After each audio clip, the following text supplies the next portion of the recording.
नमस्कार। सबसे पहले आप सभी को नए साल की हार्दिक शुभकामनाएं। नए साल की शुरुआत आत्ममंथन और नई ऊर्जा के साथ करें। बीता हुआ साल हमें सिखाता है कि हमने क्या सही किया और कहां चूक गए। ये समय है अपनी गलतियों को पहचानने और उन्हें सुधारने का, खासकर अगर आप ट्रेडिंग, निवेश या अपनी वेल्थ मैनेजमेंट से जुड़े किसी गलती के कारण पिछड़ गए हों, तो इस नए साल में उन्हें सुधारने का संकल्प ले। इस साल ज़्यादा क्लैरिटी और योजना के साथ, प्लानिंग के साथ अपने फाइनेंशियल्स गोल पर काम करें। अपने निवेश को समझदारी से मैनेज करें, फाइनेंशियल डिसिप्लिन बनाएं और एक बेहतर और सुरक्षित आर्थिक भविष्य की दिशा में कदम बढ़ाएं। याद रखें, छोटी छोटी आदतों और सही फैसले से ही बड़ी कामयाबी मिलती है। नए साल में अपनी फाइनेंशियल लाइफ को बेहतर बनाने की शुरुआत आज से ही करें।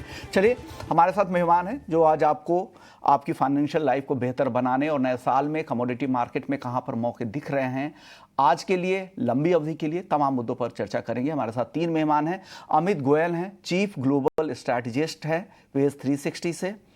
साथ ही हमारे साथ दिनेश सोमानी हैं, प्रो इंटेलीट्रेड सर्विसेज से, और साथ ही धर्मेश भाटिया हैं, एमिरेट एनवीडी से। अब तीनों मेहमानों का बहुत बहुत शुक्रिया, आप लोगों ने वक्त निकाला। शुरुआत हम करेंगे अमित जी आपके साथ। सबसे पहले नए साल की बहुत बहुत शुभकामनाएं। क्या लग रहा है नए साल में गोल्ड का भाव किधर आपको ज्यादा दिख रहा है? टॉप का लेवल आप कहां तक देख रहे हैं, बॉटम क्या देख रहे हैं, और उसके पीछे ट्रिगर क्या होंगे? विश्व मोहन जी, आपको और ईटी नाउ स्वदेश के सभी दर्शकों को मेरी भी नए साल की बहुत बहुत शुभकामनाएं जी। तो विश्व मोहन जी, देखिए, गोल्ड का जहां तक सवाल है, मुझे लगता है कि जो पीक बनी थी वो अक्टूबर 31 को बनी थी। डॉलर टर्म्स में अगर मैं बात करूं तो 2790 की, और जो बॉटम बना था वो नवंबर में बना था 2535 डॉलर का। मुझे लगता है मोटा मोटी जो है वो लेवल करेक्शन जो आनी थी वो आ चुकी है, मगर टाइम करेक्शन अभी बची हुई है। तो मुझे लगता है कंसोलिडेशन जोन में गोल्ड अभी चला गया है। यहाँ से बहुत ज्यादा बड़ा अभी ना तो कोई तेजी दिख रही है अगले 2 महीनों में, और ना ही कोई मंदी दिख रही है, मगर एक जोन में चला गया है। यहाँ पे जितना ज्यादा टाइम स्पेंड करेगा उसके बाद उतना ही बड़ा बुल रन जो है वो निकल के आएगा।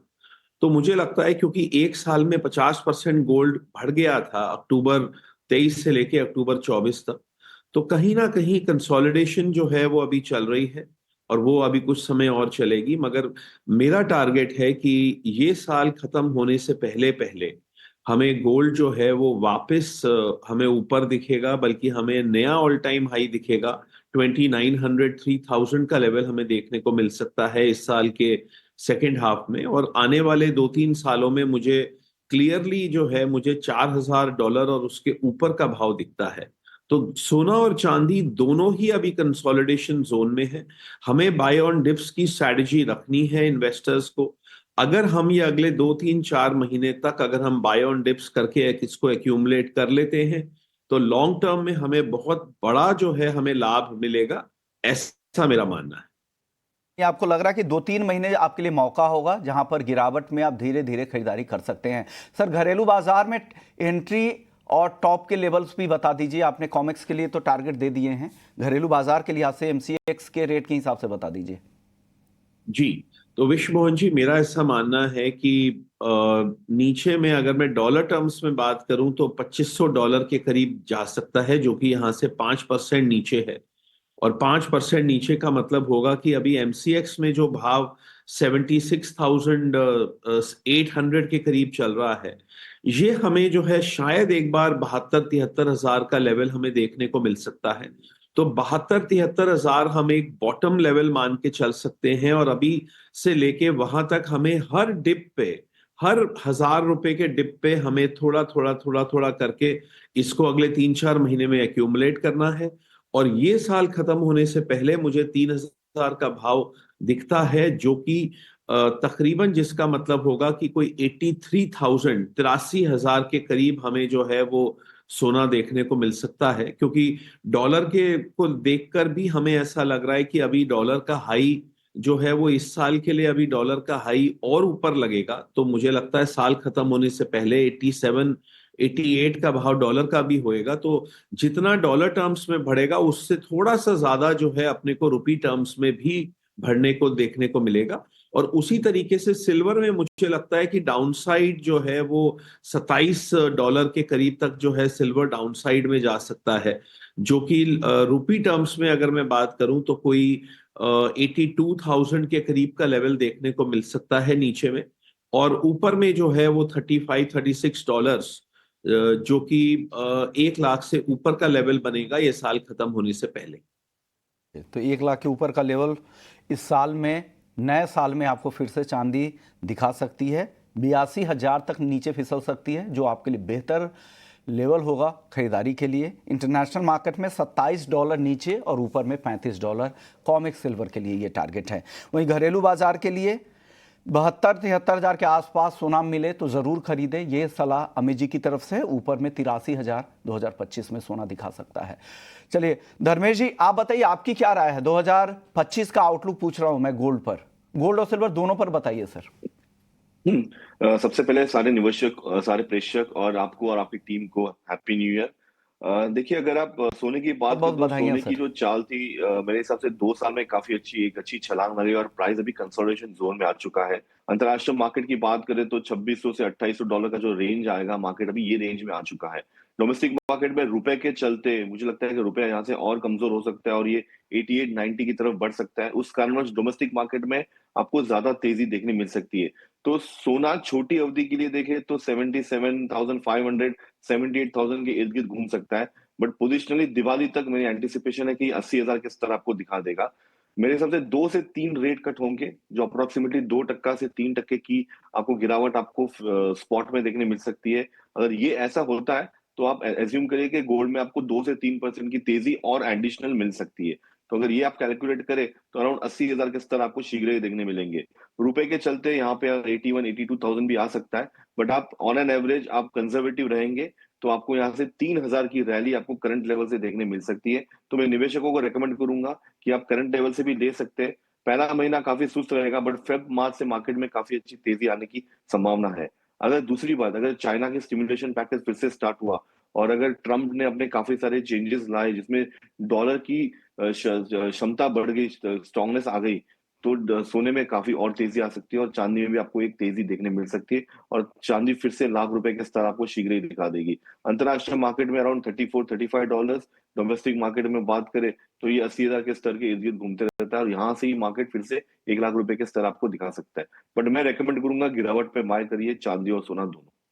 गिरावट में खरीदने की सलाह आपकी भी है। आपको भी लग रहा है यहाँ से अच्छी तेजी दिख सकती है। इमीडिएटली आपको 80,000 के लेवल भी 2025 में जल्द ही दिख सकता है सोने का भाव। आप बताइए दिनेश जी, आपकी राय क्या है गोल्ड सिल्वर में 2025 के लिए?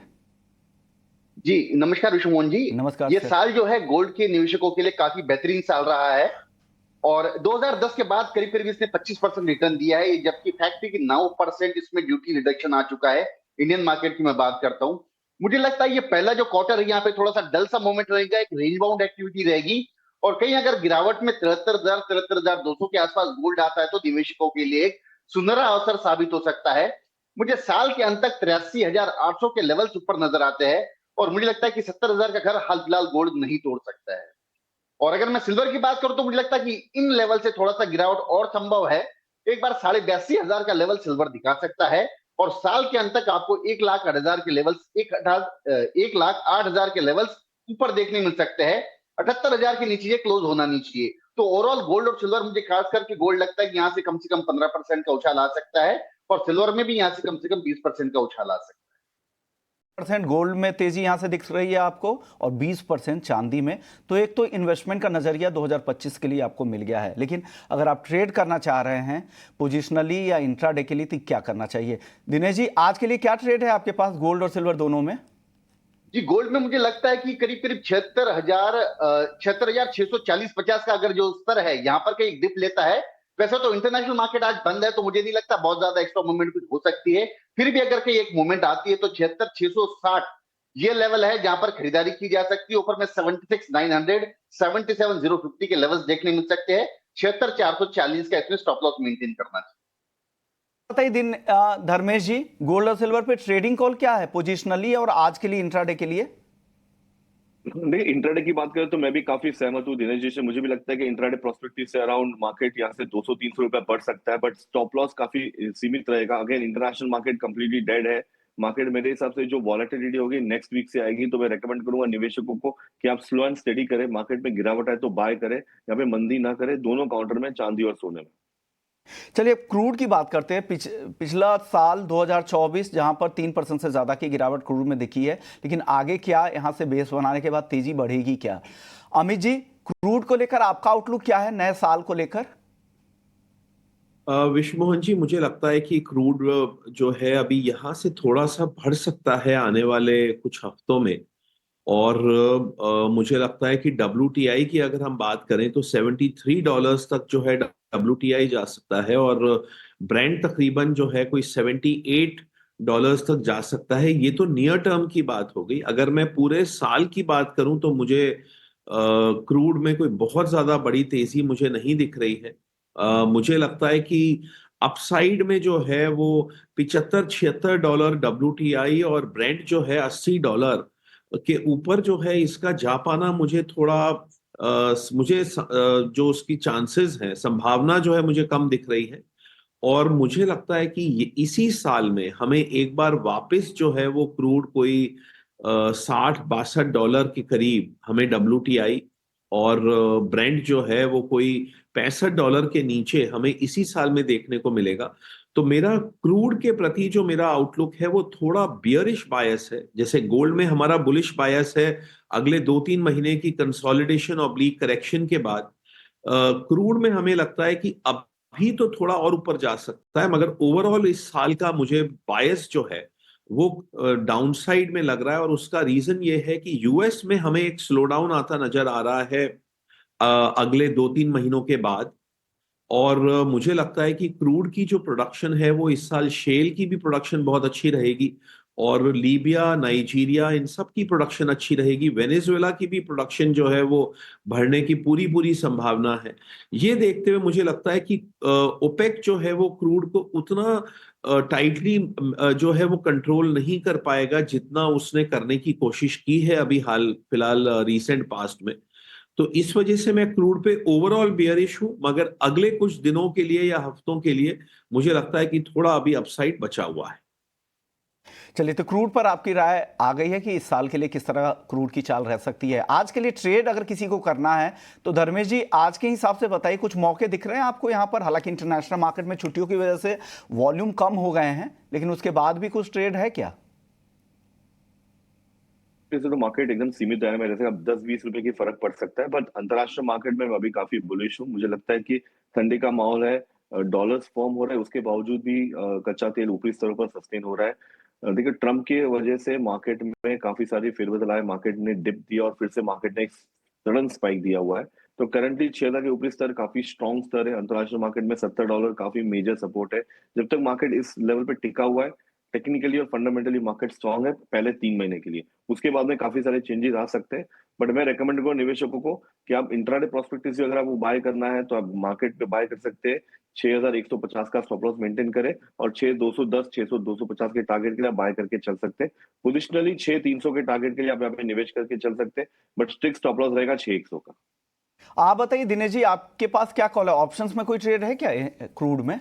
जी, मुझे लगता है 6150 का ऑप्शन लेना चाहिए, और अगर बाय करना है तो 6155 के आसपास बाय किया जा सकता है 6230 के लक्ष्य के लिए, और 6100 का इसमें स्टॉप लॉस मेंटेन किया जा सकता है। मुझे लगता है साल के इनिशियल 3 महीने, मतलब ये फर्स्ट 3 मंथ, मुझे लगता है क्रूड में अच्छी तेजी बन सकती है, और आने वाले समय में हो सकता है हमें 6500-6700 के लेवल्स भी देखने मिल सकते ओके, मेटल्स की बात करते हैं। आज नरमी दिख रही है घरेलू बाजार में MCX पर। धर्मेश जी, क्या सलाह दे रहे हैं बेस मेटल्स में आज कहाँ ट्रेड करना चाहिए? देखिए, बेस मेटल की बात करें तो तीनों बेस मेटल काउंटर काफी सुस्ती में ट्रेड हो रहा है। अगेन LME क्लोज है, आप कॉमेक्स क्लोज है, इंटरनेशनल सारे मार्केट क्लोज है, तो ट्रेड्स में वॉलेटिलिटी काफी जीरो हो सकती है। जो भी होगा वो एक प्रीमियम रिस्क प्रीमियम वॉलेटिलिटी होगी। बट मैं कॉपर में ध्यान देना चाहूंगा, क्योंकि नया साल अगेन इंडस्ट्रियल डिमांड बढ़ने की काफी हाई चांसेस है, चाइना काफी सपोर्टिव है, और अगर डॉलर इंडेक्स यहाँ पे रुक जाता है तो सबसे ज्यादा तेजी आपको कॉपर में देखने मिल सकती है। अगर आप देखें 2023-2024 कॉपर के लिए काफी अच्छा था, ऑलमोस्ट 900 के ऊपरी स्तरों पर कॉपर ने ट्रेड किया और वहां से जो गोता लगा है वो 800 के नीचे आ चुका है। तो कहीं ना कहीं यहाँ पे एक डाउनसाइड रिस्क काफी लिमिटेड है, तो मैं रेकमेंड करूंगा कॉपर में निवेश करके चल सकते हैं। 820 से 840 के टारगेट के लिए आप यहाँ पे अपने पोजीशन बिल्डअप कर सकते हैं। ओके, छोटा जवाब मेटल्स पे आप भी दे दीजिएगा दिनेश जी, आज के लिए कहाँ ट्रेड की सलाह दे रहे हैं आप?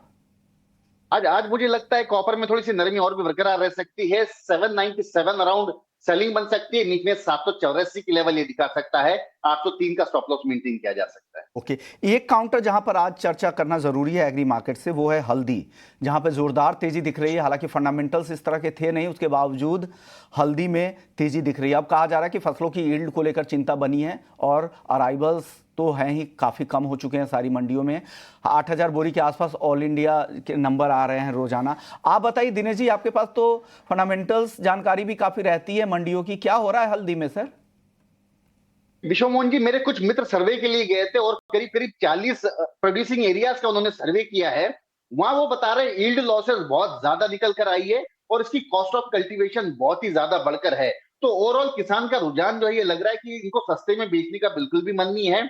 और साइमल्टेनियसली सोइंग जो 20 से 25% बढ़कर है, उतने ही यील्ड लॉसेस है। और सबसे बड़ी बात इसमें कैरी फॉरवर्ड स्टॉक, कोई 20 लाख बोरी बताता है तो कोई 25 लाख बोरी बताता है, जबकि पिछले साल ये 50 लाख बोरी हुआ करता था। तो ओवरऑल सप्लाई अगर देखते तो अगर 70 लाख बोरी की फसल भी होती है और 20 लाख कैरी फॉरवर्ड होता है, तो मुझे लगता है सालाना खपत जो 1 करोड़ बैग की है, तो बैलेंस शीट काफी टाइट रह सकती है। तो इन चीजों को मद्देनजर रखते हुए अचानक सा मूव आया है और मुझे लगता है ये बड़ा अच्छा मोमेंटम काफी समय के बाद में आया है। सुबह का सत्र देखते तो 2500 टन का काम हाल फिलहाल हो गया है, जो ट्रेडिंग इंटरेस्ट भी दर्शाता है। मुझे लगता है 16400 का लेवल हल्दी में जल्द देखने मिल सकता है। 16400 तक यहां से तेजी और बढ़ सकती है। जितना स्विंग का एरिया बढ़ा था, उतना ही यहां पर यील्ड लॉस की भी संभावना आप लोग जता रहे हैं, उस वजह से तेजी आई है। और पिछले सीजन में उत्पादन तो कम था ही। शुक्रिया दिनेश जी आपका, धर्मेश जी आपका, अमित जी आपका। एक बार फिर से आप सभी को नए साल की ढेरों शुभकामनाएं सर।